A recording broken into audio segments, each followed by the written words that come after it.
Welcome to Baba academy online education digital class. હું ગૌરવ મકવાણા બાબા એકેડમીના online digital platform ઉપર આપ સર્વે વિદ્યાર્થી મિત્રોનું હાર્દિક સ્વાગત કરું છું. તો આપણે ભણી રહ્યા છીએ ધોરણ 8 વિષય વિજ્ઞાન અને એમાં પ્રકરણ નંબર 1નો અભ્યાસ કરી રહ્યા છે, જેનું નામ છે પાક ઉત્પાદન અને વ્યવસ્થાપન. બરાબર, તો એની અંદર પાર્ટ 4 જોવાનો છે. બરાબર, પાર્ટ આપણે કેટલા સુધી ભણી ગયા? પાર્ટ 4 ભણી ગયા. 4 પાર્ટ સુધી આપણે ભણી ગયેલા છે. બરાબર, અને આજે પાર્ટ 5 જોવાનો છે. બરાબર, 4 ને 5 જોવાનો છે. 4 સુધી આપણે ભણી ગયા છે. બરાબર, તો આગળ જઈએ. ખેત પદ્ધતિ જોઈ લીધું. આગળ ખરીફ પાક, રવિ પાક કોને કહેવાય? આ નીચે મેઇન મુદ્દા હતા, એમાં ભૂમિને તૈયાર કરવી જોઈ લીધું, રોપણી જોઈ લીધું, અને હવે આવે છે કુદરતી અને કૃત્રિમ ખાતર ઉમેરવું. બરાબર, ભૂમિને તૈયાર કેવી રીતે કરવી, કયા કયા સાધનો હતા એ બધું આપણે જોયું. રોપણી કઈ રીતે કરવી, કયા કયા સાધનોની મદદથી રોપણી થાય એ બધું આપણે ભણી ગયા છીએ. અને હવે આવે છે કુદરતી અને કૃત્રિમ ખાતર આપવું અથવા તો ઉમેરવું. બરાબર, એ વિશે ભણવાનું છે. તો જોઈએ હવે કુદરતી અને કૃત્રિમ ખાતર. અહીંયા પહોંચ્યા. બરાબર, કુદરતી અને કૃત્રિમ ખાતર ઉમેરવું. બરાબર, તો જોઈએ એમાં કે વનસ્પતિની સ્વસ્થ વૃદ્ધિ માટે પોષક દ્રવ્ય સ્વરૂપે જે પદાર્થોને માટીમાં ઉમેરવામાં આવે છે તેને કુદરતી અથવા તો કૃત્રિમ ખાતર કહે છે. બરાબર, શું કહેવા માંગે છે કે વનસ્પતિની અંદર, બરાબર, આપણે ભૂમિમાં પાક વાવી દીધો, બરાબર, એની સ્વસ્થ વૃદ્ધિ માટે, બરાબર, તંદુરસ્ત માટે, વૃદ્ધિ તંદુરસ્ત રીતે થાય એના માટે પોષક દ્રવ્યની અંદર જે ઉમેરવામાં આવે, માટીની અંદર ઉમેરવામાં આવે, એને શું કહેવાય? કુદરતી અથવા તો કૃત્રિમ ખાતર કહે છે. બરાબર, હવે પાછા આ બુજો ભાઈ આયા. બરાબર, માથામાં 2-3 વાળ લઈને આવી જાય છે. બરાબર, એને કંઈક પ્રશ્ન થાય. શું પ્રશ્ન થાય એ જોઈએ. મેં એક ખેતરમાં ઉગેલા સ્વસ્થ પાકને જોયો. બરાબર, એક ખેતરમાં કોને જોયો? બુજો ભાઈ એક સ્વસ્થ પાક ઉગી નીકળ્યો હતો, એને જોયો બુજોએ. જ્યારે પાસેના ખેતરના છોડ કેવા હતા? નબળા હતા. પાસેના ખેતરના છોડ કેવા હતા? નબળા. શા માટે કેટલાક છોડ અન્ય છોડની સરખામણીમાં સારી રીતે વૃદ્ધિ પામે છે? બરાબર, આવો એક પ્રશ્ન થયો બુજોભાઈને. બુજોને. બરાબર, તો હવે આપણે એનો જવાબ મેળવીએ. તો જોઈએ આગળ. ભૂમિ પાકને ખનિજ પોષક દ્રવ્યો પ્રદાન કરે છે. જે જમીન છે એ પાકને શું પ્રદાન કરે છે, કે શું આપે છે? કે ખનિજ પોષક દ્રવ્યો. આ પોષક દ્રવ્યો પાકની વૃદ્ધિ માટે આવશ્યક હોય છે. પાકની સારી વૃદ્ધિ થાય એના માટે પોષક દ્રવ્યો આવશ્યક હોય છે. કેટલાક ક્ષેત્રમાં ખેડૂત ખેતરમાં એક પછી બીજો પાક ઉછેરે છે. બરાબર, અમુક ક્ષેત્રની અંદર શું કરતા હોય છે? એક પછી બીજો પાક. ભૂમિને નવરીત રહેવા દેવાની નહીં. બરાબર, ક્યારેય કોરી ભૂમિ રાખવી નહીં એવું. બરાબર, જમીન ક્યારેય કોરી રાખતા નથી. ખેતર ક્યારેય વાવણી કર્યા વિનાનું કે પડતર છોડવામાં આવતું નથી. ખેતરને ક્યારેય વાવણી કર્યા વગરનું કે પડતર છોડવામાં આવતું નથી. હવે કલ્પના કરો કે પોષક દ્રવ્યોનું શું થતું હશે. બરાબર, ભૂમિની અંદર એટલા બધા થોડા પોષક તત્વો હોય કે એક પછી એક વાવો એટલે તમને પોષક દ્રવ્યો આપવા જ કરશે જમીન. બરાબર, તો અહીંયા લખ્યું છે કે પાકને સતત ઉગાડવાથી માટીમાંથી પોષક દ્રવ્યો ઓછા થઈ જાય છે. માટીની અંદર અમુક પોષક દ્રવ્યો રહેલા હોય એ કેવા થઈ જાય? ઓછા થઈ જાય. બરાબર, એટલે કે પાકની ફેરબદલી કરવી જોઈએ અથવા તો અમુક સમય માટે તમારી જમીનને રાહત આપવી જોઈએ કે એની અંદર કંઈ વાવવું નહીં. બરાબર, ચલો આગળ લખ્યું છે કે આથી ખેડૂતોએ ભૂમિને પોષક તત્વો પુનઃ પૂરા પાડવા માટે ખેતરમાં કુદરતી ખાતર ઉમેરવું પડે છે. બરાબર, એટલે કે જે જમીનની અંદરથી તો ખાતર એને મળતું જ હોય, બરાબર, પોષક દ્રવ્યો મળતા જ હોય, પણ તમે વારંવાર જમીનની અંદર એકનો એક પાક લે કરો અથવા તો ફેરબદલી કરી અને એકનો એક પાક લે કરતા હોય તો એની અંદર બીજું શું ઉપરથી તમારે કુદરતી રીતે ખાતર નાખવું પડે છે અથવા તો કૃત્રિમ ખાતર નાખવું પડે છે. આ ક્ષતિ પૂરી કરવા માટે ખેડૂત ખેતરમાં કુદરતી ખાતર આપે છે. જમીનમાંથી પોષક તત્વો મળતા બંધ થઈ જાય એટલે ખાતર ઉપરથી તમારે શું નાખવું પડે છે? ખાતર નાખવું પડે છે. અને આ પ્રક્રિયાને ખાતર આપવાની પ્રક્રિયા કહે છે. બરાબર, ખાતર આપવાની પ્રક્રિયાઓ પ્રશ્ન ના પૂછે છે કે, પણ અહીંયા લખ્યું છે કે એવી ક્ષતિને પૂરી કરવા માટે ઉપરથી શું કરે છે? જમીનમાંથી જો ખનિજ પોષક દ્રવ્યો મળતા નથી એટલે ઉપરથી જે ખાતર આપે છે, બરાબર, અને એવી પ્રક્રિયાને શું કહે છે? ખાતર આપવાની ક્રિયા કહે છે. અયોગ્ય અથવા તો અપૂરતા કુદરતી ખાતર આપવાથી છોડ નબળા પડી જાય છે. બરાબર, કેવું? અયોગ્ય અથવા તો અપૂરતી રીતે કુદરતી ખાતર આપે તો છોડ શું પડી જાય? નબળા પડી જાય છે. જોઈએ આગળ. કુદરતી ખાતર એક કાર્બનિક એટલે કે જૈવિક પદાર્થ છે. કુદરતી ખાતર શું છે? કાર્બનિક એટલે કે જૈવિક પદાર્થ છે જે વનસ્પતિ અથવા તો પ્રાણીજ કચરાના વિઘટનથી કયો પ્રાપ્ત થાય છે. બરાબર, અહીંયા અંડરલાઈન કરજો. કુદરતી ખાતર આપણને ક્યાંથી પ્રાપ્ત થાય છે, થોડું ઇરેઝ કરી નાખો એટલે તમને ખ્યાલ આવે. બરાબર, અહીંયા તમારે અંડરલાઈન કરવાની. કુદરતી ખાતર એક જૈવિક પદાર્થ છે, બરાબર, એટલે કે કાર્બનિક પદાર્થ છે અને પ્રાપ્ત ક્યાંથી થાય તો કે જે વનસ્પતિ અથવા તો પ્રાણીજ કચરાના વિઘટનથી પ્રાપ્ત થાય છે. વનસ્પતિ અથવા તો પ્રાણી અમુક કચરો હોય, બરાબર, એ શું થઈ ગયું, વિઘટન થાય, બરાબર, એટલે કે સુકાઈ જાય, અમુક જગ્યાએ એકઠો થઈ અને ત્યાંથી આપણને શું થાય છે, પ્રાપ્ત થાય છે.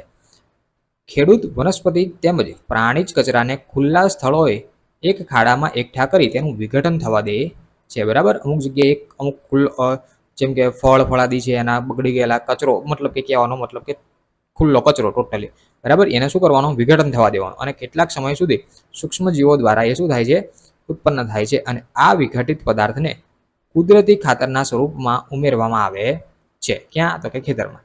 તમે ધોરણ 6 માં વર્મી કમ્પોસ્ટ ખાતર એટલે કે અળસિયાનું જે ખાતર બનાવ્યું હતું, બરાબર, એના વિશે તમે ચર્ચા કરી ગયા છો, અભ્યાસ કરી ગયા છો. કેના વિશે? 6ઠ્ઠા ધોરણમાં તો કે વર્મી કમ્પોસ્ટ ખાતર, અળસિયાનું ખાતર.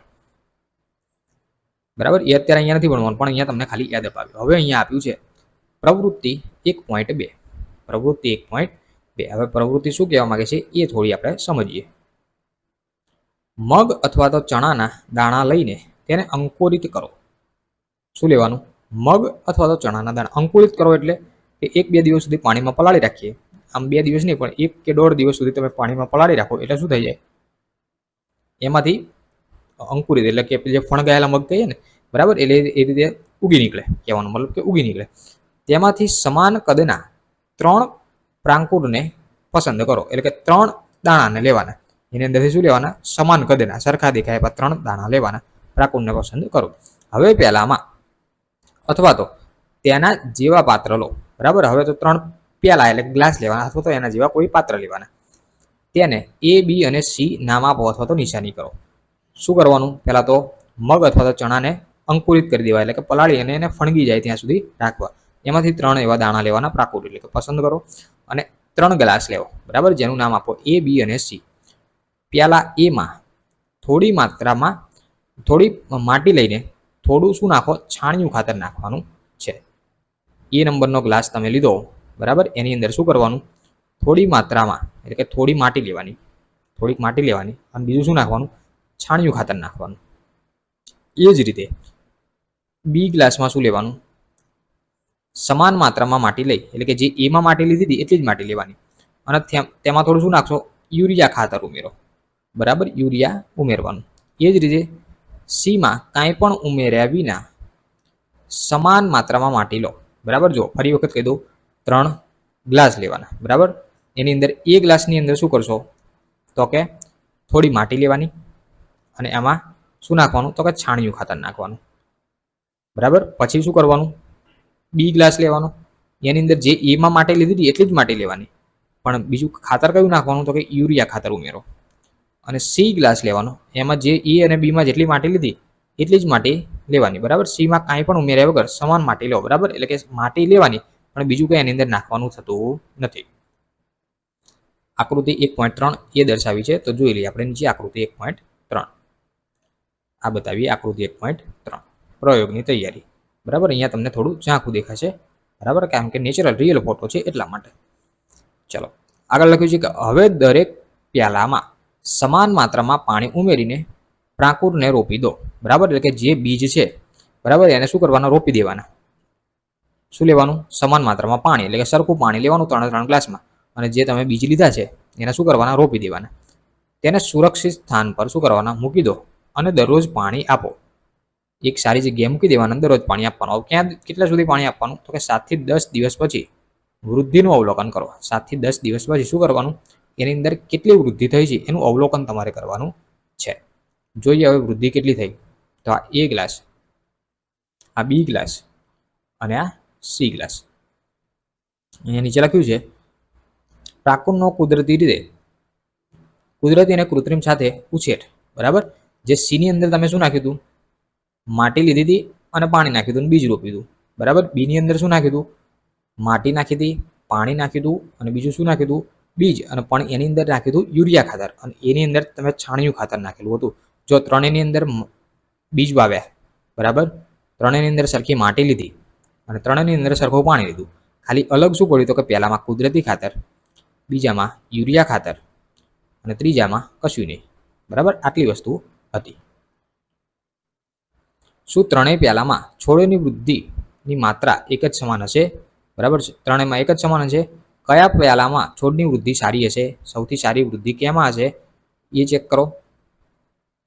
કયા પ્યાલામાં સૌથી વધુ અને ઝડપી વૃદ્ધિ થઈ હશે? બરાબર, ચલો. તો કૃત્રિમ ખાતર એવા રસાયણો છે કે જે ચોક્કસ પોષક દ્રવ્યોથી સમૃદ્ધ હોય છે. બરાબર, કેવા ખાતરો? તો કે કૃત્રિમ, જેમ કે યુરિયા બી નંબરમાં નાખીતું હતું એ. બરાબર, તે કુદરતી ખાતરથી કેવી રીતે જુદા પડે છે? કૃત્રિમ ખાતરનું ઉત્પાદન કારખાનામાં કરવામાં આવે છે અને કૃત્રિમ ખાતરના કેટલાક ઉદાહરણો, બરાબર, જે કૃત્રિમ ખાતર છે એનું ક્યાં ઉત્પાદન થાય તો કે કારખાનામાં. ક્યાં ઉત્પાદન થાય? કારખાનામાં. અને કયા કયા નામ છે અહીંયા અંડરલાઈન કરજો. કૃત્રિમ ખાતરના ઉદાહરણો જણાવો. તો કે urea, ammonium sulphate, super phosphate, પછી પોટાશ, પછી છે એનપીકે. હવે એનપીકે નું નામ શું? એન એટલે કે નાઇટ્રોજન, પી એટલે કે ફોસ્ફરસ અને કે એટલે કે પોટેશિયમ. પોટેશિયમને કે સંજ્ઞા વડે દર્શાવાય. બરાબર, પી પોટેશિયમ, પી ના કહેવાય, કે કહેવાય. બરાબર, ચલો. આ એના નામ છે. કોના? તો કે કૃત્રિમ ખાતરના. આગળ લખ્યું છે કે કૃત્રિમ ખાતરના ઉપયોગથી ખેડૂતોને ઘઉં, ડાંગર તથા મકાઈ જેવા પાકની સારી ઉપજ પ્રાપ્ત કરવામાં સહાયતા મળે છે.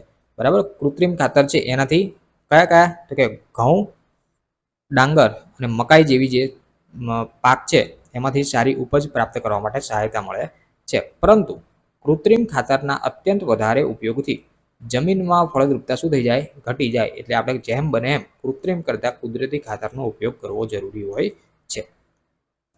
કૃત્રિમ ખાતર જળ પ્રદૂષણનો પણ સ્ત્રોત છે. એટલે જમીનની ફળદ્રુપતા જાળવી રાખવા માટે આપણે શું કરવું જોઈએ?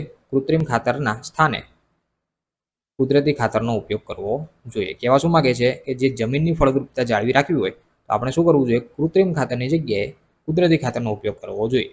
બરાબર, જમીનની ફળદ્રુપતા જાળવી રાખવા માટે.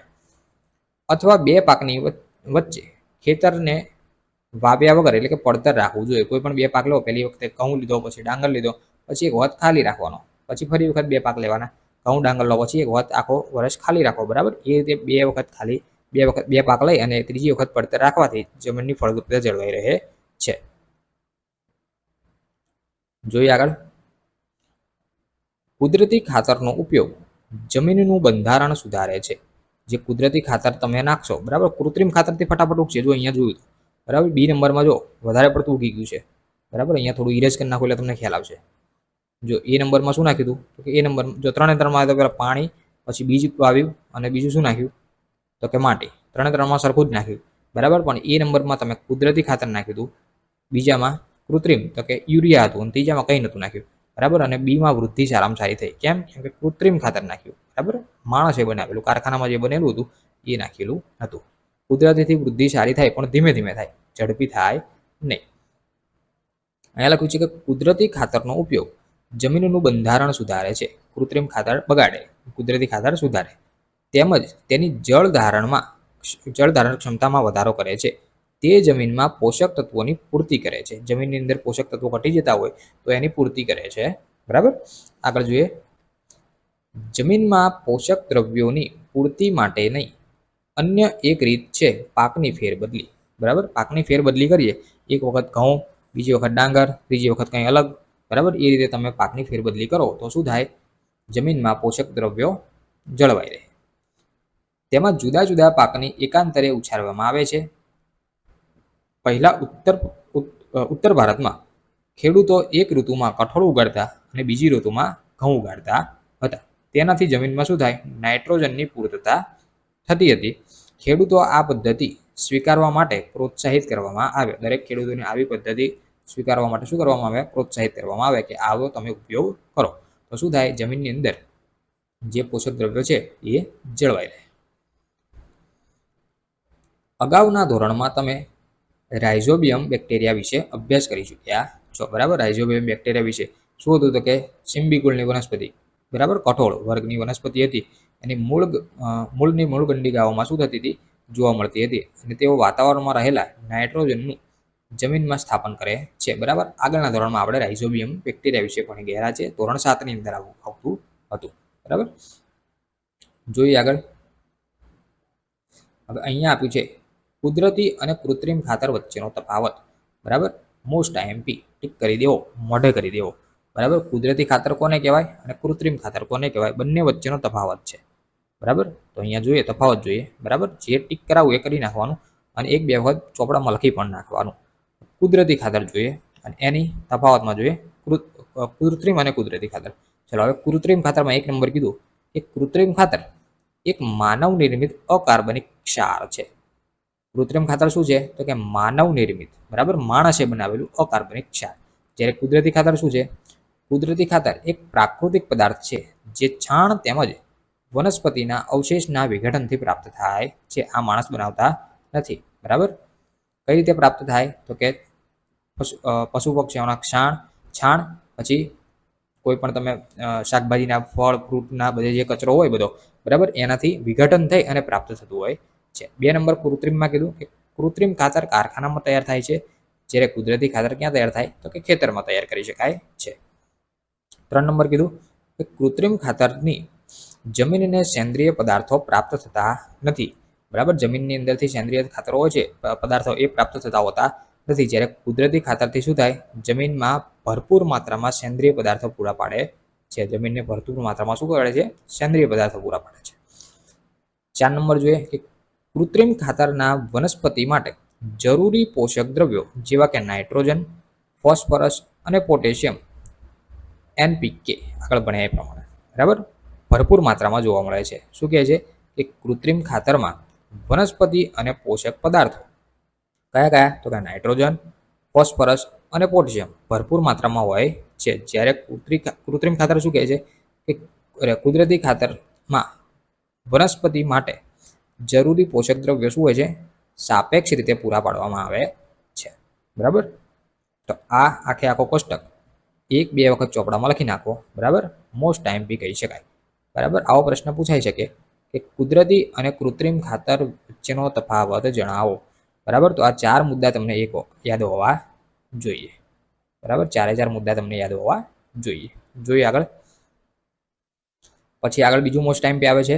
બરાબર, પહેલા જોઈ લઈએ કે કોષ્ટક 1.1 માં કૃત્રિમ અને કુદરતી ખાતર વચ્ચેનો શું જોયો, ભેદ એટલે કે તફાવત તમે જોઈ ગયા. અને આ બીજો મોસ્ટ ટાઈમ પે પ્રશ્ન શું કહે છે કે કુદરતી ખાતરના ફાયદા, કુદરતી ખાતરથી શું શું ફાયદા થાય એ અહીંયા જણાવ્યું છે. 2 માર્કમાં પ્રશ્ન પૂછાય છે કે કુદરતી ખાતરના ફાયદા જણાવો.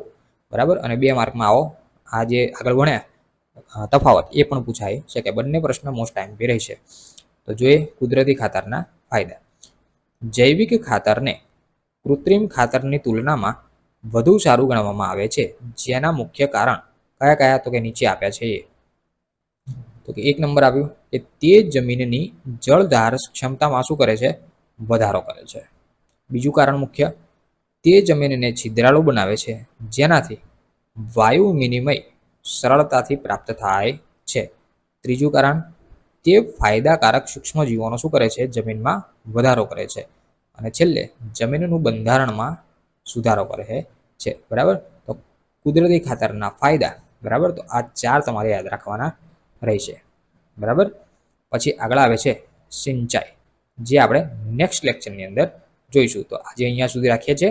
સો થેન્ક્સ ફોર અટેન્ડિંગ.